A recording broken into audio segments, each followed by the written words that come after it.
cerca ya del final del libro de Efesios, en el capítulo 6.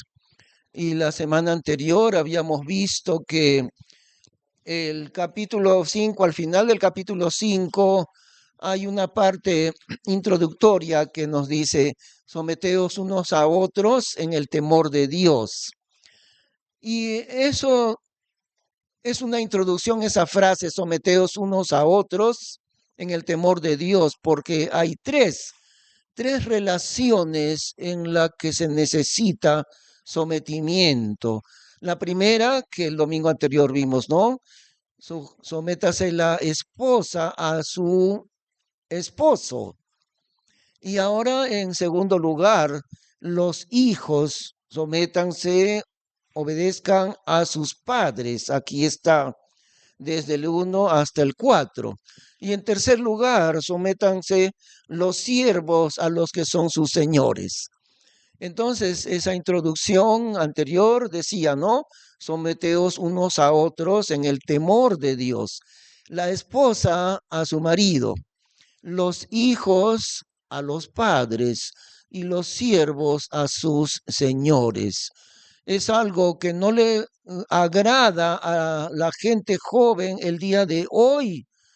Estamos en un tiempo terrible que los cristianos no percibimos eso que va sucediendo alrededor de nosotros, pero estamos ya con el campo totalmente preparado para la entrada del anticristo, porque la generación del tiempo de hoy ha dejado de lado la palabra obediencia. En realidad ellos aborrecen la palabra obedecer.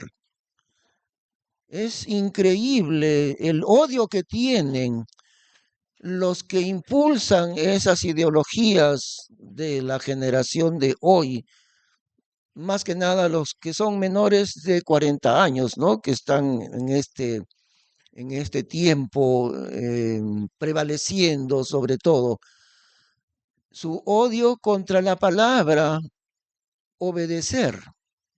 Odian la palabra obedecer.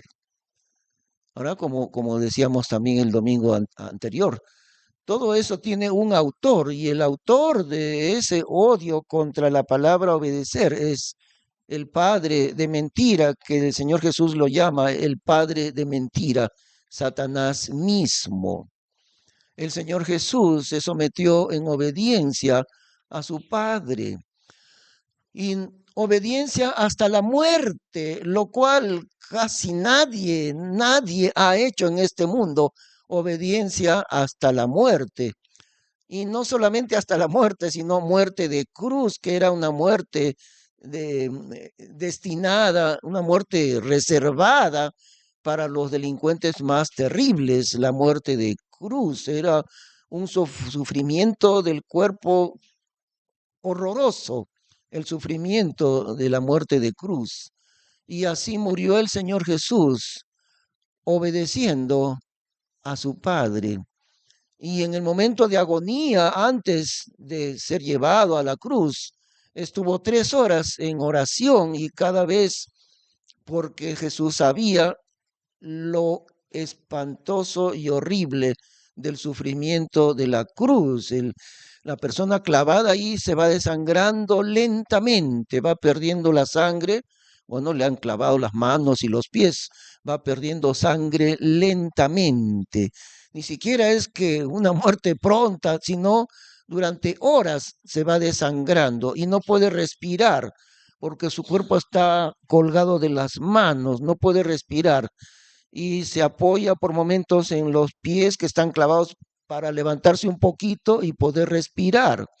Pero al hacer eso, el dolor le atormenta y de nuevo tiene que solo. Es una lucha con la muerte increíblemente terrible. El Señor Jesús sabía que así iba a sufrir. Y por eso en esas 3 horas en el huerto de Getsemaní, Él ruega al Padre, Padre, si es posible, pase de mí esta copa, porque el sufrimiento era más de lo que el Señor Jesús podía soportar. Pero el Señor termina diciendo, mas no se haga mi voluntad, sino la tuya. Ahí está el modelo para todos nosotros. A pesar que no podía Jesús enfrentar esa muerte así, pero Él termina diciendo, mas no se haga mi voluntad, sino la tuya. Así que los enemigos de Dios que impulsan esta ideología, la ideología del siglo XXI, odian la palabra obedecer. Y su lema ¿no? El lema del tiempo actual es, no permitas que nadie te diga lo que tú tienes que hacer. Tú eres dueño de tu destino, tú eres soberano, a ti te pertenece tu cuerpo, a ti te pertenece tu vida. Nadie te puede decir a ti qué es lo que tienes que hacer.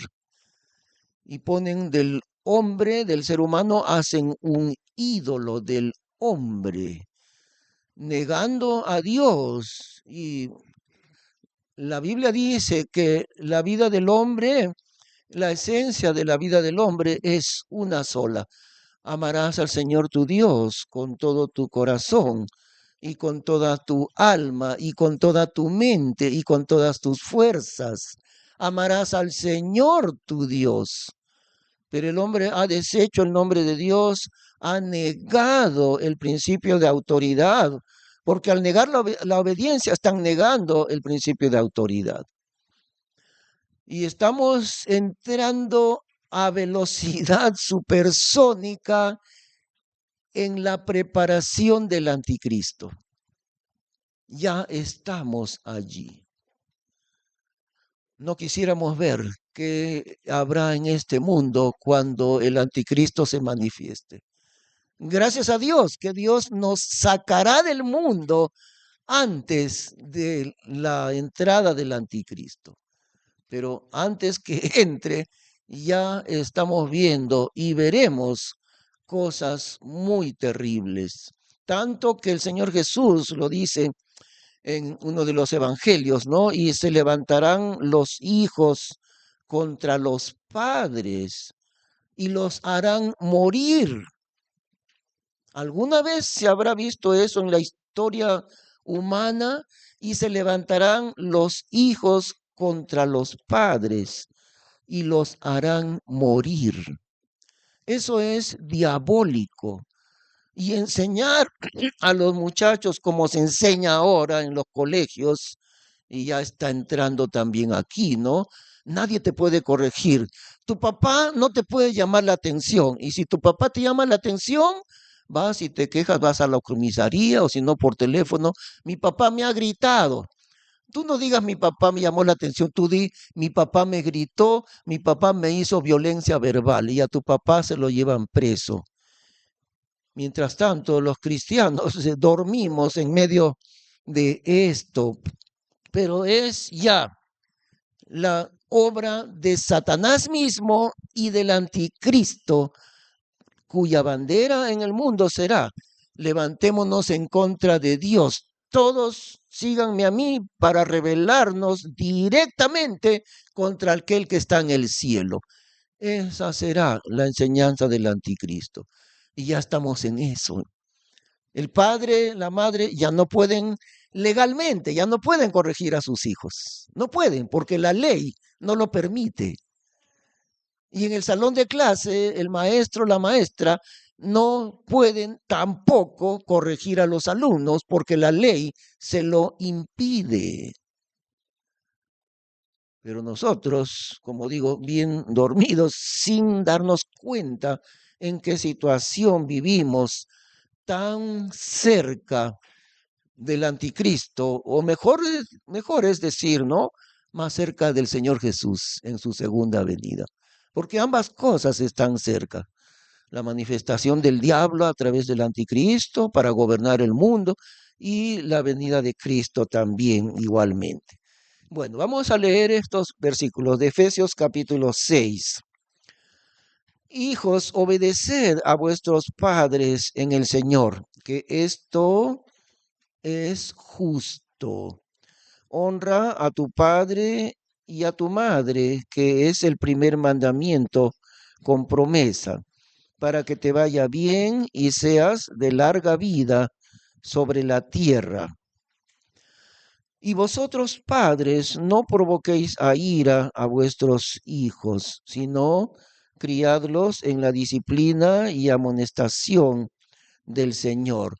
Ahora, se entiende que está hablando de los hijos mientras son menores de edad o también mientras permanecen bajo la casa paterna, ¿no? Si permanecen ahí dentro del hogar, de repente ya tienen 18 años o más años, pero todavía están económicamente todavía ayudados por sus padres. Entonces, en ese sentido es, porque ya cuando el niño se convierte él mismo en un adulto y en un padre de familia, por supuesto, ahora ya no es que él esté sujeto a sus padres porque ya es adulto, pero ahora él se convierte en padre. Y además, siempre va a permanecer, aunque uno sea adulto, siempre va a permanecer el mandamiento de Dios, ¿no? Honra a tu padre y a tu madre. Ya no cabe eso de que le voy a obedecer, porque mis padres son adultos y yo también ya soy adulto. No cabe eso de que le voy a seguir obedeciendo, porque yo ya tengo un hogar diferente, pero nunca desaparece el mandamiento de Dios. Honra a tu padre y a tu madre. Eso no desaparece, aunque seamos adultos y ellos más adultos. Siempre debemos seguir honrándoles a nuestros padres. Am, y vosotros padres no provoquéis a ira a vuestros hijos, es decir, a la ira de Dios. No les permitan en su vida provocar la ira de Dios. Eso es lo que quiere decir, sino criadlos en la disciplina y amonestación del Señor. Los que hemos sido criados años atrás, siempre estamos agradecidos a nuestros padres por la corrección que nos dieron. A mí también me cayó la correa algunas veces, no muchas veces, pero dos o tres veces, ¿no? Cuando estaba yo niño y cuando era un poco rebelde, era necesario. Había un hermano en la iglesia bautista de Jauja, años atrás estuve yo ahí como pastor en Jauja y un hermano o que estaba empezando recién con el Señor, tal vez más hubiera que decir un simpatizante, porque todavía no lograba encaminar su vida con el Señor. Era un adulto joven todavía y él era alcohólico, estaba tratando de vencer el alcoholismo. Y él me dijo, más de una vez me lo dijo, me lo repitió, y yo tengo mucho resentimiento con mi padre. Sí, le dije, ¿y por qué? ¿Te castigaba mucho o qué? No, no me castigaba, estoy resentido porque nunca me castigó. Nunca me enseñó, así vas a vivir, vas a tener disciplina, así vas a cuidar tus cosas, vas a limpiar tu cuarto, vas a ayudar a mamá con las cosas, vas a ir al mercado, vas a ayudar en esto, vas a estudiar, vas a trabajar. Nunca me enseñó.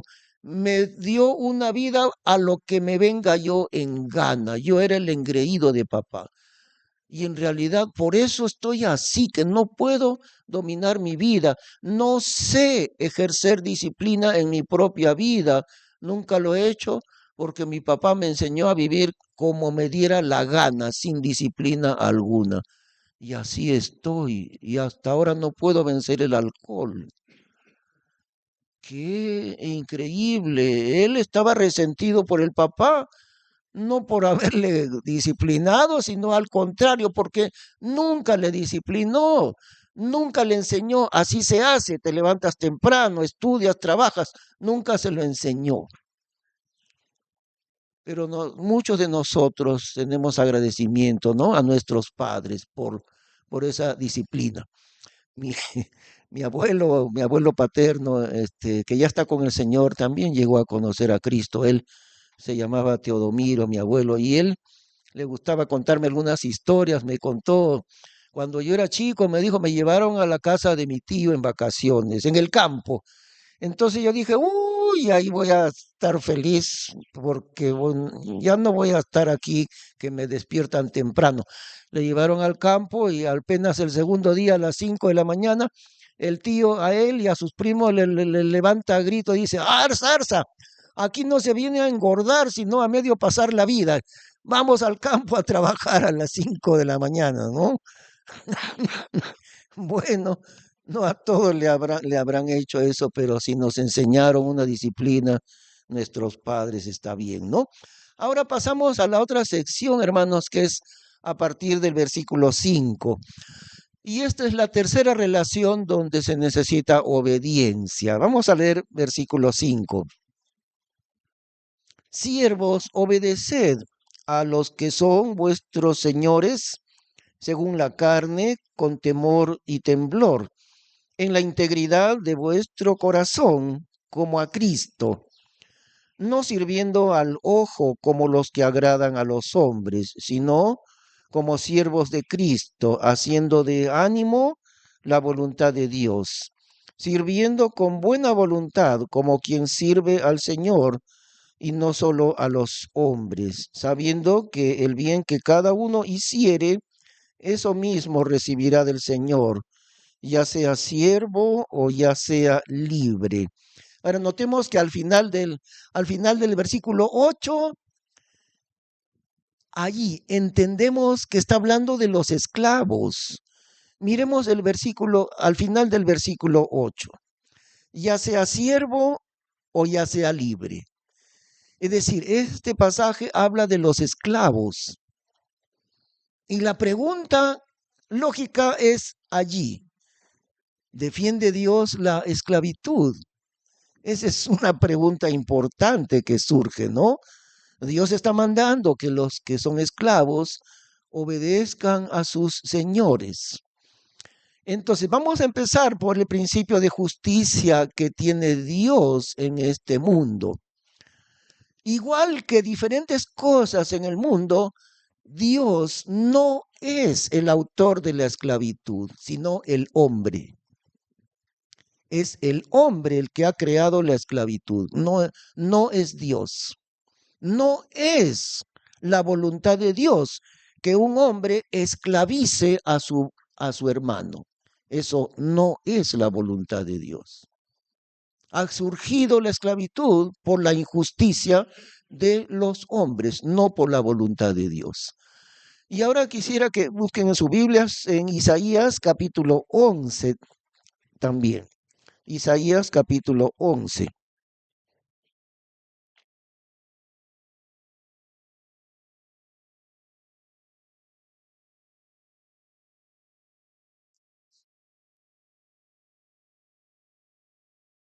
Nos habla este capítulo del Señor Jesús, una profecía del Mesías, el Salvador, ¿no? Isaías, más de 700 años antes del nacimiento de Cristo, 700 años antes del Señor Jesús, hablando de él, del Mesías que vendrá al mundo. Leemos ahí. Y saldrá una vara del tronco de Isaí, y un renuevo retoñecerá de sus raíces. Isaí era el padre del rey David. Entonces nos dice, del tronco de la descendencia de David vendrá el Mesías, el Salvador. Por eso es que todos en Israel sabían que el Mesías iba a venir como hijo de David. Seguimos leyendo versículo 2, y reposará sobre él el espíritu de Jehová, espíritu de sabiduría y de inteligencia, espíritu de consejo y de fortaleza, espíritu de conocimiento y de temor de Jehová. Y harále entender diligente en el temor de Jehová. No juzgará según la vista de sus ojos, ni arguirá por lo que oyesen sus oídos, mas juzgará con justicia a los pobres y arguirá con equidad por los mansos de la tierra, y herirá la tierra con la vara de su boca, y con el espíritu de sus labios matará al impío, y será la justicia cinta de sus lomos y la fe cinta de sus riñones. Aquí nos habla entonces del reino del Señor Jesús cuando Él venga a reinar en este mundo, ¿no? Cuando ya termine la tribulación, esos 7 años terribles del gobierno mundial del anticristo, allí el Señor Jesús vendrá al final de los 7 años y Él, Cristo Jesús, le pondrá fin al gobierno perverso del anticristo y establecerá inmediatamente, el Señor Jesús establecerá su reino. Primeramente un reino terrenal y que será por un periodo de 1000 años, nada más, muy poquito delante de la eternidad. 1000 años no es nada, solamente 1000 años su gobierno terrenal, porque después, terminados los 1000 años, Él gobernará eternamente, pero ya no en esta tierra, sino que Dios creará nuevos cielos y nueva tierra, en los cuales mora la justicia, dice la Biblia. Pero en el tiempo del milenio todavía habrá pecado en este mundo, todavía habrá el pecado. Sin embargo, habrá un rey perfecto, ¿no? Cristo Jesús gobernando el mundo entero. Y como habrá un rey perfecto, Él establecerá justicia. En lugar de establecer esclavitud, el Señor Jesús hará lo contrario. ¿Qué es lo que hará con los indefensos?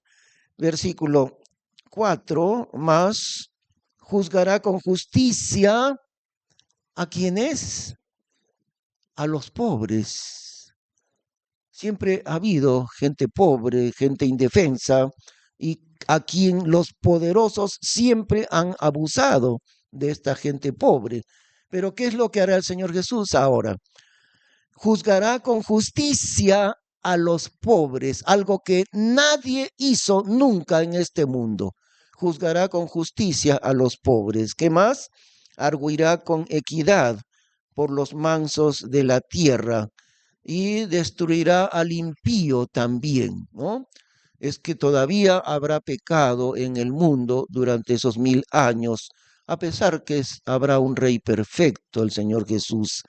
Herirá la tierra con la vara de su boca y con el espíritu de sus labios matará al impío. Será un reino fuerte. Nadie se burlará del rey Cristo Jesús. Con el espíritu de sus labios matará al impío, no al obediente. El Señor nunca hace castigo del que es obediente, jamás. Él hace juicio, Él castiga al que merece ser castigado. Con el espíritu de sus labios matará al impío. Esos que salen en la noche a asaltar a una jovencita indefensa y como no se dejó robar el celular, le meten un disparo y la matan.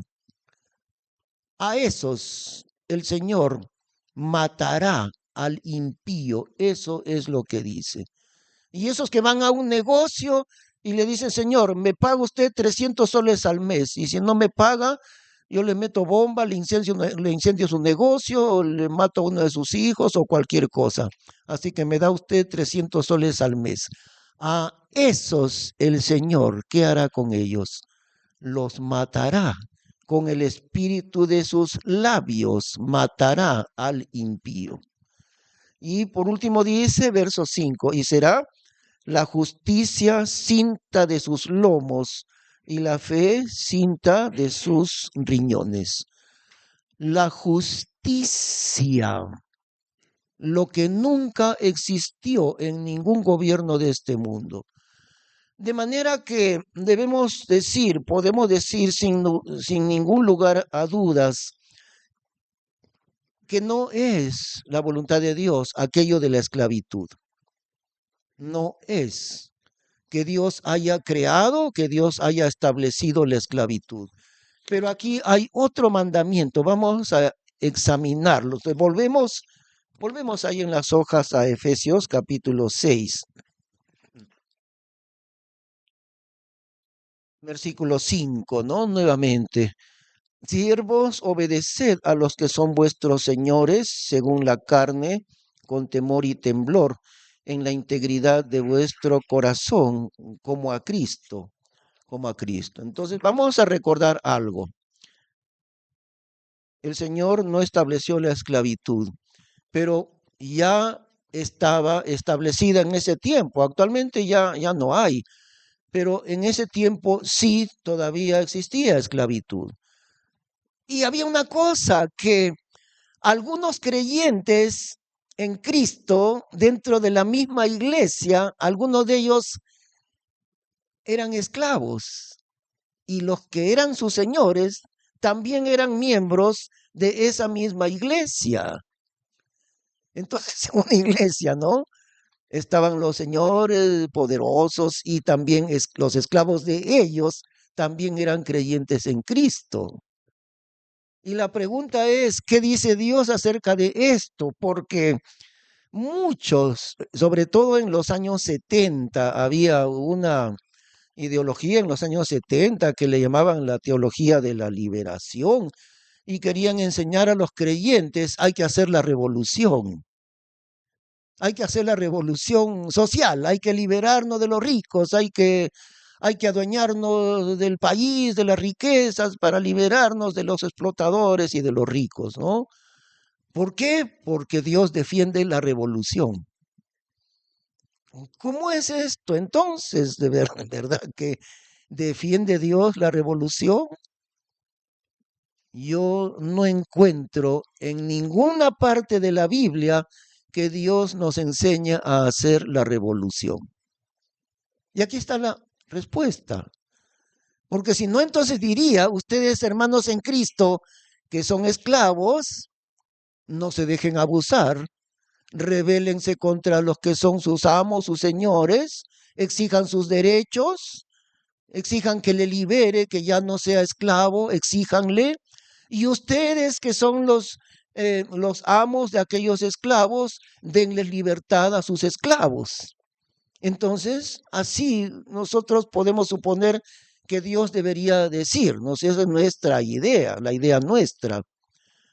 Pero, ¿por qué Dios no manda a que los esclavos se liberen de esa explotación de esclavitud? ¿Por qué no?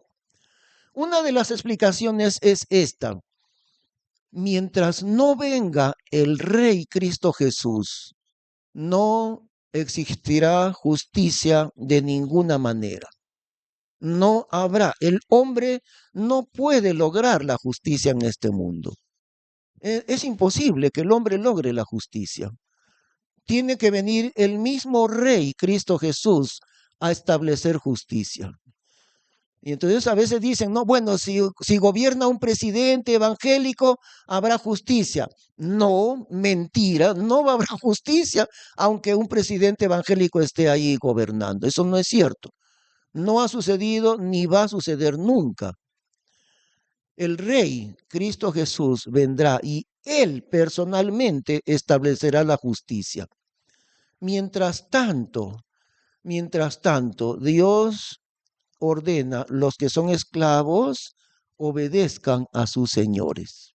Y Él puede decir, pero no es justo, yo estoy en esclavitud, ¿por qué tengo que obedecer a un hombre como esclavo?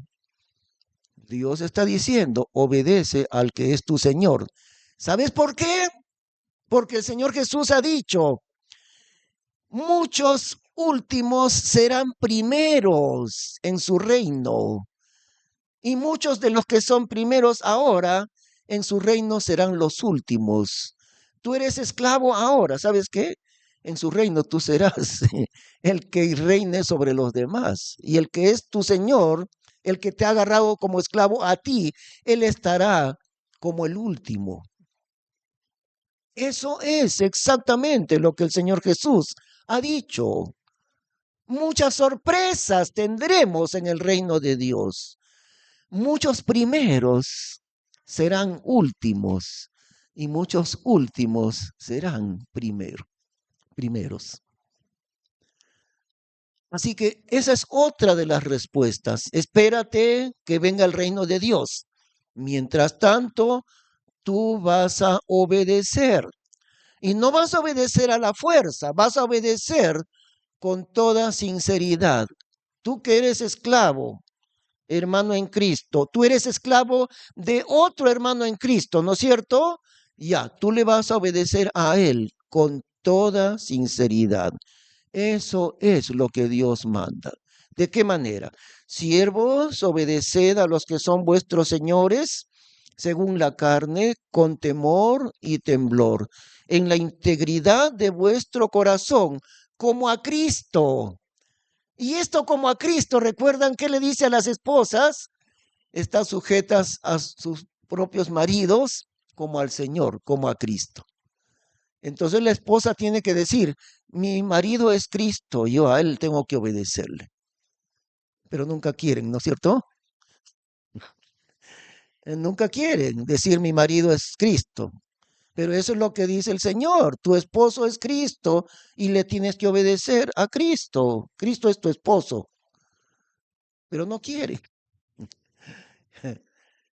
Y aquí también dice que el que es esclavo, que obedezca en la integridad de vuestro corazón, como a Cristo, como si el que es tu amo, como si él fuese Cristo el Señor.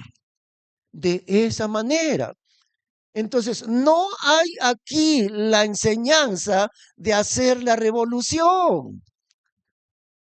No hay la enseñanza de estilo sindicato. No hay en la Biblia. Y el que es humilde y pobre y es obrero en su trabajo, ¿qué le manda a Dios? No le manda a hacer la revolución. Dios le muestra en la Biblia lo que estaba aquí en la lectura bíblica hace un rato, ¿no? José. ¿Qué pasó con José? Donde él llegaba, siempre iba al primer lugar de todos. Llegó como esclavo José. Se portaba tan bien y por el temor de Dios que él tenía, Dios le bendijo tanto que su amo le quitó el papel de esclavo. Ya no era esclavo, era mayordomo. Y ser esclavo no es igual a ser mayordomo. Su amo, que lo tenía como esclavo, le dijo, ahora tú vas a administrar toda mi riqueza, la vas a administrar tú, porque yo veo que Dios te bendice. Así que tú administras toditita mi hacienda. ¿Está bien? Ahora, estábamos leyendo, ¿no? Cómo la esposa de Potifar lo calumnia y termina en la cárcel. Pero ¿qué pasó en la cárcel?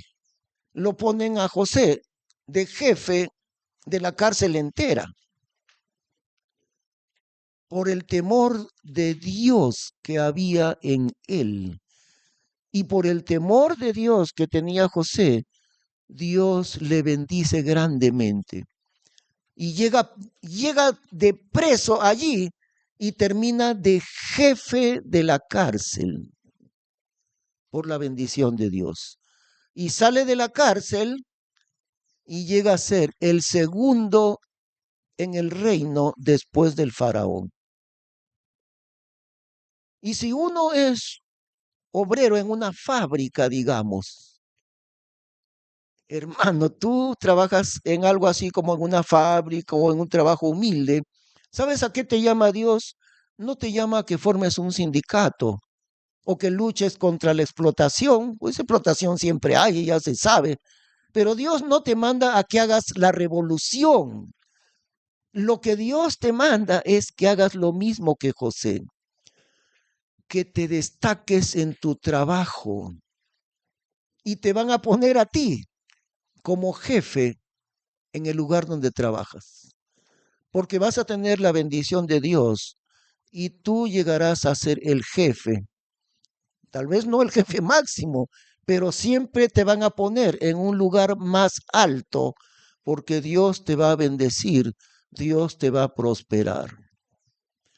Y ahí pasa en los trabajos, ¿no? Cuando comienzan a despedir, qué sé yo, la fábrica está mal, la compañía anda mal económicamente y dice, tenemos que despedir a la tercera parte del personal. estamos mal. Entonces vamos a despedir a la tercera parte de todos los trabajadores. Entonces siempre van a decir, a ver, dame la lista de los trabajadores, acá. A ver, tú que eres el capataz de esta sección, dime, ¿cuáles son malos trabajadores? Todo el tiempo llegan tarde, son medio flojos, a ver, dime. Ya, él y él y él y él. Ah, ya, bótalos, de una vez, bótalos. Ahora dime, ¿quiénes son buenos trabajadores? Este y este ya, ponlos como supervisores a ellos. Tú sabes que son buenos, a esos que son buenos, ponlos de supervisores. Eso es lo que Dios quiere, que tú, hermano, destaques en tu trabajo y siempre te va a bendecir Dios. En Proverbios dice, ¿no? En la Biblia dice en Proverbios, ¿has visto hombre solícito en su trabajo? Delante de los reyes estará, no estará delante de los de baja condición. La bendición de Dios. ¿Has visto hombre solícito en su trabajo? Aquel que dice, mire jefe, mire, esta máquina no trabaja bien, ¿sí? ¿Y por qué? Mire, si movemos esta pieza acá o le ponemos una tubería mejor y esto, el otro, la máquina va a trabajar mejor, va a trabajar más rápido, va a producir más rápido. Y el jefe dirá, ¿verdad? Tienes razón, a ver, hay que hacerlo, a ver. Y lo hacen y tiene razón, va a producir más la máquina. Pero los sindicalistas dicen al revés, ¿no? Hazle sabotaje para que vote poco a producción. ¿Por qué vas a hacer eso tú? Te explotan a ti y encima le vas a ayudar a ese explotador. Esa es la idea del sindicalismo. Yo no encuentro ningún sindicalismo en la Biblia, sino lo contrario. No puedo yo encontrar en ninguna parte de la Biblia que el cristiano sea un revolucionario o que sea un sindicalista, sino lo contrario, que su trabajo sea tan destacado, tan bendecido, que siempre le van a poner en el primer lugar. Y entonces van a preguntar, ¿y qué hacemos con la pobreza? ¿Y qué hacemos con los explotadores? Espérate que venga el reino de Cristo, porque nunca se va a solucionar ese problema de los abusivos y de los explotadores. Eso sencillamente no tiene solución. Vendrá el rey justo, el único rey justo, y cuando él venga, dice en el libro de Isaías, arguirá con justicia por los pobres de la tierra. Él, solamente Él defenderá a los mansos de la tierra con su justicia divina. El único que lo hará. ¿No es así? Y seguimos leyendo este versículo donde habla de los siervos. Versículo 6. No sirviendo al ojo como los que agradan a los hombres, sino como siervos de Cristo, haciendo de ánimo la voluntad de Dios, no sirviendo al ojo, más bien en todo el tiempo trabajando de la manera más excelente posible. Eso es lo que dicen, haciendo de ánimo la voluntad de Dios, sirviendo con buena voluntad, como quien sirve al Señor y no solo a los hombres, sabiendo que el bien que cada uno hiciere, eso mismo recibirá del Señor, ya sea siervo o ya sea libre. Y vosotros, señores, hacedles a ellos lo mismo, dejando las amenazas. Ahí está el otro lado del asunto, porque en la misma iglesia habían los que eran amos, señores de los esclavos, y también estaban los esclavos. Miren, les cuento algo que en una ocasión, cuando estaba viviendo en Estados Unidos, el pastor, yo era copastor, yo ayudaba al pastor de ahí, se llamaba Bruce Shaw, el pastor, me dijo, quiero llevarte a conocer una iglesia muy antigua, la más antigua de esta zona. Vamos, entonces fuimos, me enseñó el local y me dijo, este es el mismo local, de 1760 por ahí, este local. Ya tenía como 250 años y parece que estaba abierto porque entramos un momento, era una iglesia, ¿no? De 1760. Y en ese tiempo había mucha esclavitud en Estados Unidos. Y yo le pregunté, ¿y el balcón ahí también hay asientos? ¿Sabes qué? Me dijo, los esclavos, los creyentes esclavos iban al balcón y los blancos, los que eran dueños de esos esclavos, eran miembros de la misma iglesia, pero los blancos estaban abajo, en un lugar, digamos, considerado un sitio cómodo, abajo, y arriba estaban los esclavos, miembros de esa misma iglesia. A mí no me parece nada justo lo que hacían, pero eso es lo que había allí. Así sucedía en una misma iglesia, ¿no? Esclavos y los amos también. Ahora, como digo nuevamente, ¿no? Dios estableció ciertas cosas y el hombre trastornó las cosas de Dios. Dios une a los hombres, el hombre separa, el hombre es el que hace guerra. Dios unió a dos personas para siempre en un pacto delante de Dios, que es el matrimonio. Pero el hombre, por la dureza de su corazón, quiere romper ese matrimonio. Dios une a las personas, el hombre divide, quebranta la unidad. La unidad no la quebranta Dios, sino el hombre. Pero la única manera es obedecer lo que Dios ha dicho. No ha mandado Dios a que los esclavos se rebelen o que los obreros hagan la revolución. Dios ha dicho, obedécele al que es tu amo, como si él fuese el Señor Jesucristo. Pero también hay otra cosa. Los creyentes que eran amos de esos esclavos está allí en el versículo 9. Y vosotros, señores, los amos de aquellos esclavos, ¿no?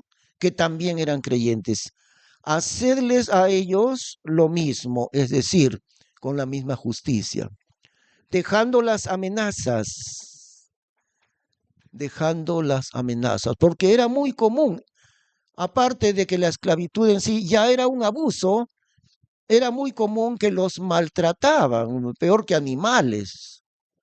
A veces a los animales los trataban mucho mejor que al esclavo.